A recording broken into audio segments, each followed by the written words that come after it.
जय भीम, नमो बुद्धाय। सभी सम्मानित साथियों को मेरा क्रांतिकारी प्रणाम। आज मैं एक ऐसे महामानव के बारे में चर्चा करने जा रहा हूँ जिनका नाम सुनते ही सम्मान और गर्व के भाव मन में उमड़ पड़ते हैं। डॉक्टर भीमराव रामजी अंबेडकर, जिन्हें हम सब बाबा साहेब के नाम से जानते हैं।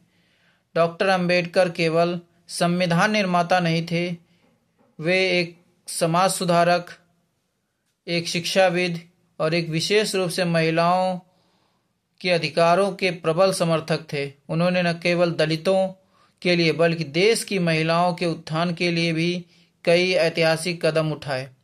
जब हमारा समाज महिलाओं को शिक्षा से वंचित कर रहा था, तब बाबा साहब ने कहा था, एक समाज की प्रगति का मूल्यांकन इस बात से किया जा सकता है कि वह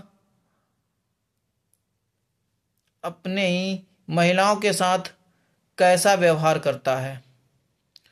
उनका मानना था कि यदि महिला शिक्षित होती है तो पूरा समाज, पूरा परिवार शिक्षित होता है।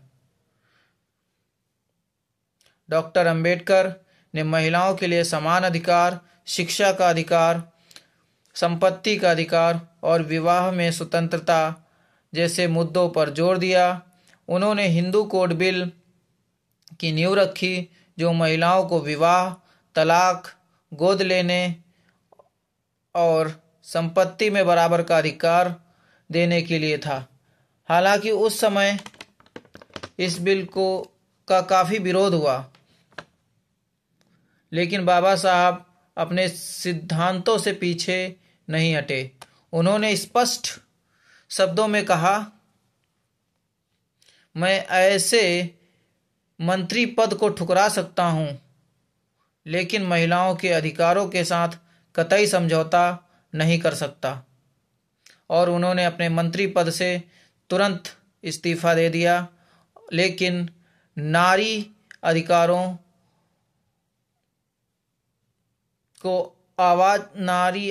की आवाज को बुलंद किया।